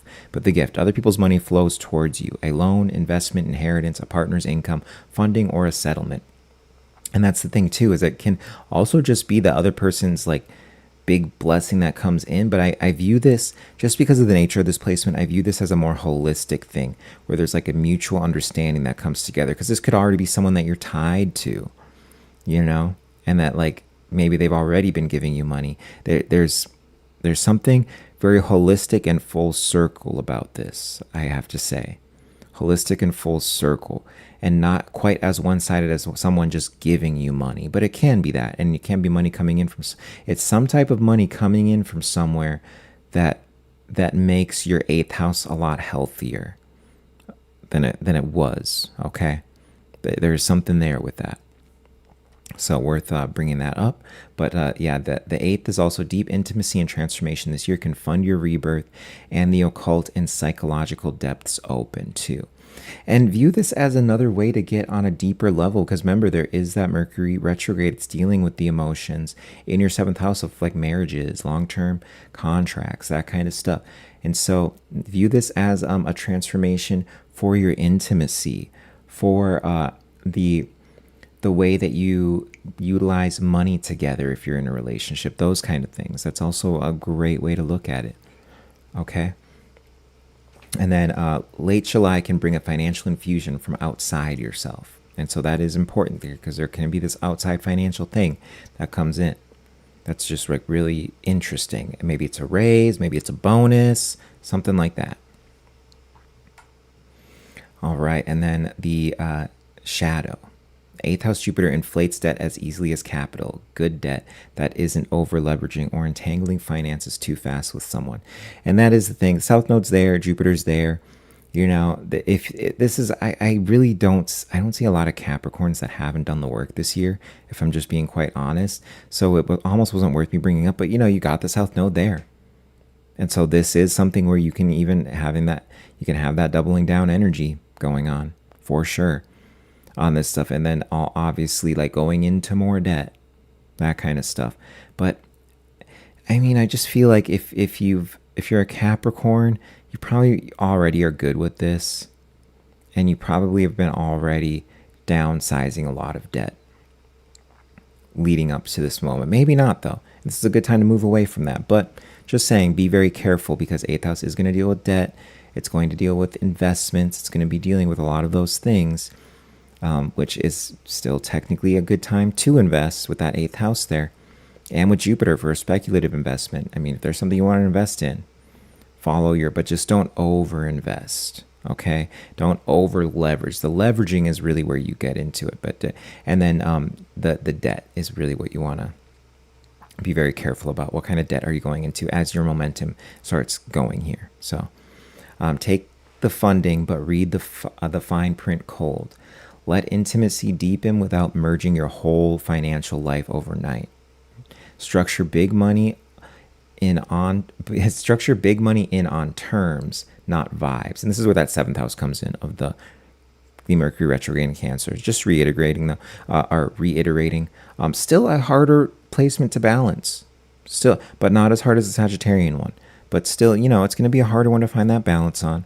But Capricorns can work with some magic on it. I mean, when it really comes down to it, it's just their energy. There's just something with their energy. Like, they'll be able to move through it, but it is going to be a harder one for them to balance, but they'll be fine. You'll be fine if you're a Capricorn.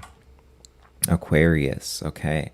So this is going to be dealing, if you are an Aquarius sun or Aquarius rising, it's going to be dealing, this going on in your 7th house. Okay. This is really finding that spark again in your long-term relationship. That spark comes back. You remember, self-notice there, you remember why you fell in love with this person. Okay, a positive aspect to your modern astrology ruling planet that's going on. And then it will even ultimately have a positive aspect to the ruling planet that you have in medieval astrology, in Neptune. That's going to eventually have that trine going on too. So great aspects with your ruling planets right there, okay? First of all, those ruling planets right now being the aspects they're making, because some of these are outer planets too, like Uranus, and so you look more about the aspect it's making and the house that it's in versus the sign it's in, because it's going to be there for a long time. But with all these energies, you put all these together, and it's like falling back in love with someone, and then through that realizing how you maybe outsourced your personal power. Did I outsource? And that's another thing too, is it can be taking your power back in a relationship. This will also be another harder one to balance here too, because you can fall back in love with someone. You can fall in love with a totally new person too, and then realize how much of your personal power is being taken in the current relationship.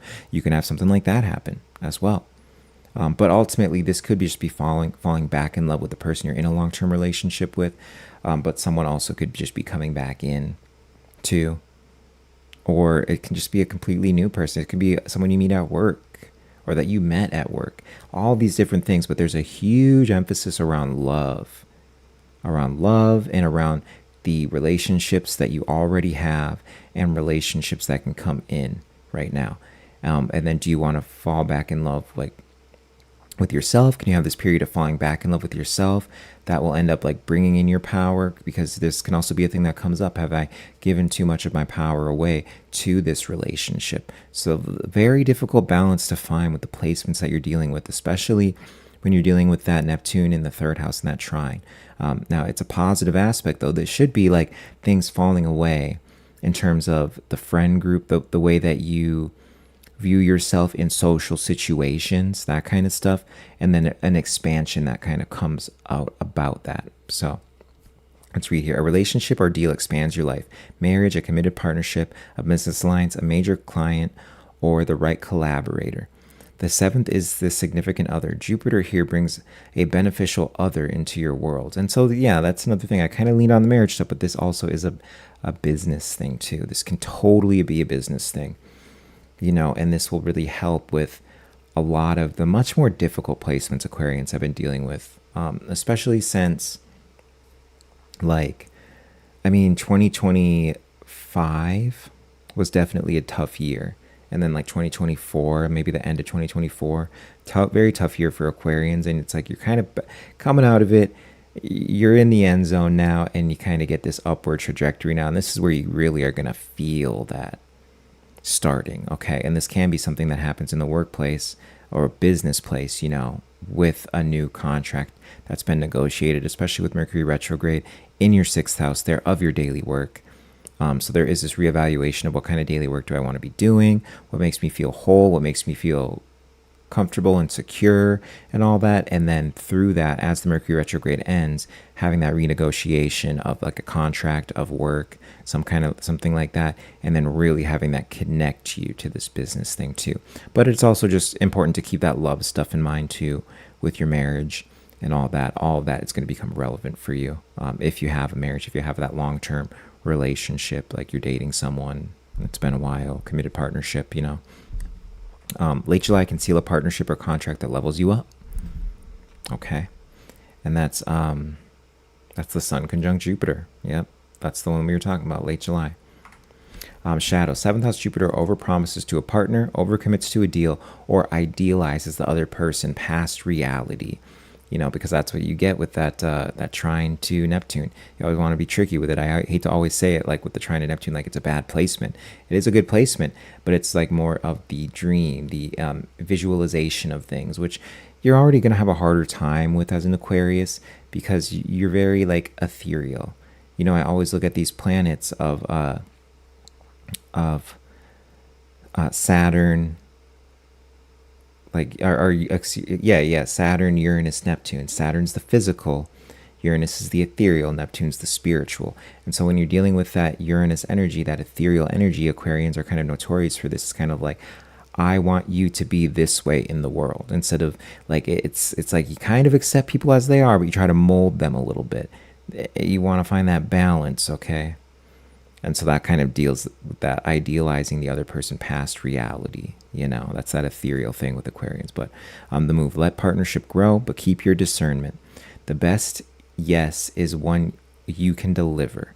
Sign the good contract at the peak, but vet the person and the terms, not just the feeling, especially dealing with the work stuff. We already went over that, but definitely late July when that new thing comes in, and deal with that at the peak of this energy. Late July into August. Doesn't need to be a specific date, but of course that conjunction to Jupiter is like your perfect date if you can swing that. So,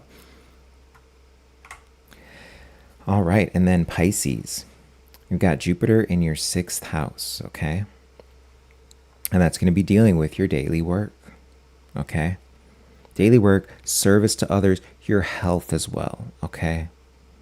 And that's kind of the thing I've been neglecting to bring up with a lot of the 6th house stuff is the health stuff. But with Jupiter Benefic there, it's like a little bit more of a better placement anyway. So, but be aware, if I've been bringing up 6th house placements for you, be aware of that kind of stuff too. But yeah, with Jupiter in your 6th, and then with the South node there, it's like, like, do I need to get a better job? Is there something like I can do here to really work with a lot of these energies that are coming in, especially with there's something at home, something maybe that's reminding of your childhood that is making you want to, it's not even about a career change. It's about a change in your daily work environment. Okay. And then with, and then there's something about money around that too. There's a change in daily work environment that's dealing with the home and money. Okay. But through that, you can see huge expansion and you can see amazing things come in. And really, I feel like that South node is the ultimate trigger for that South node coming in. It's like, like there's, this can be bigger. This can look better. Like, how can I alter this? And like, this is why this thing's popping off. Like, I'm thinking about these things from my childhood. I have stuff going on at home, all this. And then with that Neptune, that's right in there. It's like, like, here's how I'm going to actually value myself. It's going to be from moving away from these things. That's how I'm going to do it, and then like, this is going to allow me to make more money, have more of my own money, and stop putting my power into other people and then like just watching it vanish, that kind of thing. Especially it's peaking at this time. This has kind of been a thing that you can see come up and all that already in smaller ways, but this is the culmination of it. This is where it really amplifies and where the last of the Pisces kind of delusions are going to shatter away as we've moved out of Neptune in Pisces permanently now. And it's like all these last Piscean things that have been hanging on are really going to shatter away, and it's going to deal based on other placements you have in your chart, you know, whether it's your, like, whether this is your sun sign and you've got, like, you know, the rising sign, or vice versa, that kind of stuff, like trying to check those out, combine the readings from here, you know, see that. But we'll read this here. The gift: your day-to-day work and your health both get a growth window. More work in the good sense, a better job, more clients, a stronger routine, and the chance to build habits that finally stick. The sixth is service and craft. Level up your daily practice and your body's baseline. And that can, yeah, it can just be the daily health practice too. Maybe getting back into working out too. But kind of bring all those things up, and as it applies to you, those things that I brought up, that's really what you're going to see amplify and peak as we keep using that word, those words. Late July is going to bring a work opportunity or a genuine health turnaround. You know, it can be both. It can even just be changing your daily work environment brings that health turnaround. You know, it's like all these things that you really can see come up, and it'll be in some type of combination just based off of your chart. This is why I recommend to combine the rising on top of the sun sign. But if you only know your sun sign, you can totally work with that. You know, I would notice even just reading my sun sign was like super accurate to what was going on, you know, even though I'm typically more of a rising sign reader. But that this is why, you know, solar astrology works so well as well too. You know, this is where it first comes from, and then we were able to add these house systems. But anyway, this isn't a class for that. But yeah, so that's like really the positive side of it. The negative side is going to be like doubling down and ignoring health issues, or doubling down and ignoring like issues at work, things with the home, something in the home that could be totally affecting your health. Maybe there's a mold thing that you haven't even tried to check out. Check, you know, if your health is not feeling where it should be at, like check out the things in the home, like check under the rocks and all that stuff, or who's like another person that's in your home, and is that messing with the vibe of the home, all of these kind of things, because this is another one of these signs that deals with the home. Of course, Pisces, I didn't even necessarily bring that up with Cancer. There was other stuff for Cancer to get into, but no, with Pisces, one of these signs that deals with the home, but it's more not in the fortress, yes, sure, in the fortress kind of way, like Taurus, but there is like, it's this like liminal space, or this escapist space that you go to. It's like where you escape this reality. That's really like the vibe of a Piscean home. It's like, I go there to escape this reality, and then like they bring other people there to escape the reality, you know, because they're that sign that deals with, I mean, if you even just look at the sign of Pisces right there, it's the bridge between worlds, you know. That's where Neptune deals with the spirit world, all that kind of stuff I brought up with those planets, you know.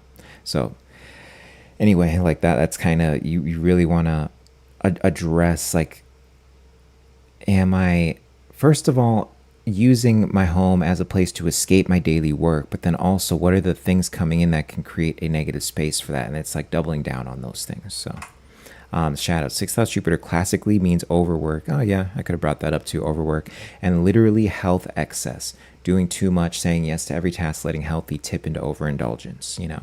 So you see a little bit of me, what I was saying going into that, and then I would also add that, of course.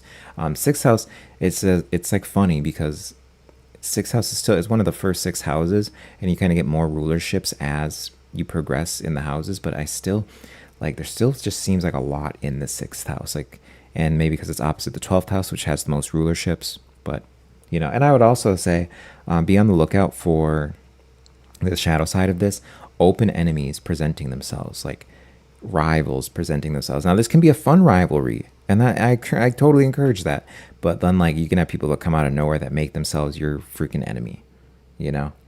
Because I'm an astrologer that uses sixth house for enemies. It's opposite the 12th house, which is hidden enemies. That's what I personally think makes the most sense to me. I've seen that be a lot more accurate. People look at these seventh house transits, wait for open enemies, and they don't have it, or they get them early during a sixth house transit. Very much on sixth house being the open enemies. So be careful about that. And then you usually collect open enemies where? In your daily places you go, in your work, right? You know, but the move. So this is really where you're going to find your balancing act. Grow the work without burning out. Build a routine you can actually sustain. Add one keystone habit. And that's the big thing, is a habit. Add a new habit, because it's your daily habits with the sixth house. Add one keystone habit. around July 20th to 29th, rather than overhauling everything in your daily routine at once. And that's the thing. The daily routine's ultimately going to change because Jupiter's there. It's the spigot. You got to know when to turn it on and off. There's going to be a transformation around your daily routine in this next year, okay? Just add one thing for this right now to have the keystone, to have it be the keystone, all that, okay? But overall, one of the if other signs had to deal with this, they would have a hard time. They'd have a very hard time dealing with it. But I think Pisces will move through it pretty well. Actually, they can flow in a very nice way. It's really just the sixth house stuff that they have to deal with, because sixth house is Virgo, and that's, dealing with the opposite sign of Pisces. So that's really where it gets a little bit difficult. But it's just energy that opposes what they're typically used to. The flowing nature, be more regimented, that kind of stuff. So, but yeah, summer is just getting started. We already had Jupiter move into Leo, okay? But we're going to have the sun conjoining Jupiter. That's on July 29th, okay? Brightest spotlight day, remember that. August 8th, we have the Lion's Gate. That's the Leo series portal swinging open. And then August 12th, total solar eclipse at 20 degrees Leo. The whole Leo story recedes, okay? And we will be doing a stream for that too. So that'll be the next kind of thing coming off of it. Not my next stream, but it'll be the next thing dealing with the Leo energy, essentially, most likely. We'll see, because it's a while between now and August. But anyway, but yeah, if you want to book a reading, nightslight.co. Okay, I've got prices for everyone. So feel free to take a look. Like, you'd be surprised. Like, there is something you can afford on there. And then the more in-depth readings, of course, like there's something for everyone. But and then linktree/Nightslight. It's gonna have all my platforms on it. Rumble, X, Instagram, right here on YouTube, everything I've got, it's all on there. So you can find me, you can follow me on everything, or subscribe. And then, as I always say, illuminate your path. And we'll switch back to the webcam here. But yeah, that's really the energy that we're moving into. And so you're going to see at the same time that look at all of these, look at how it affected your personal chart, look at just the general energies we talked about beforehand too. So these are all going to affect you in a specific type of way, but then you're going to see it affect the world in a certain type of way as well.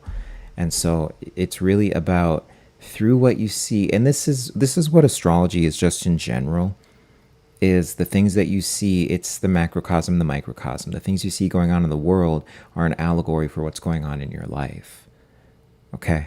And so with that, you're going to see what's going on in the world, and then that's going to give you clarity on how to deal with what's going on in your life. You're going to see how people don't deal well with the things going on in the world. Be like, oh, well, that's not something I'm going to allow in my life. How did this person get to that point?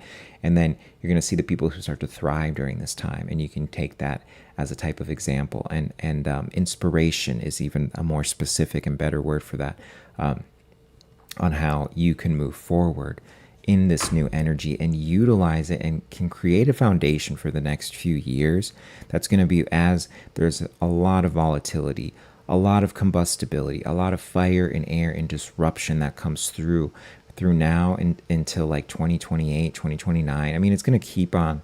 The whole world is being restructured right now. You're seeing this with the fall of the unipolar world. Like, we can't have what we want over there in the Middle East.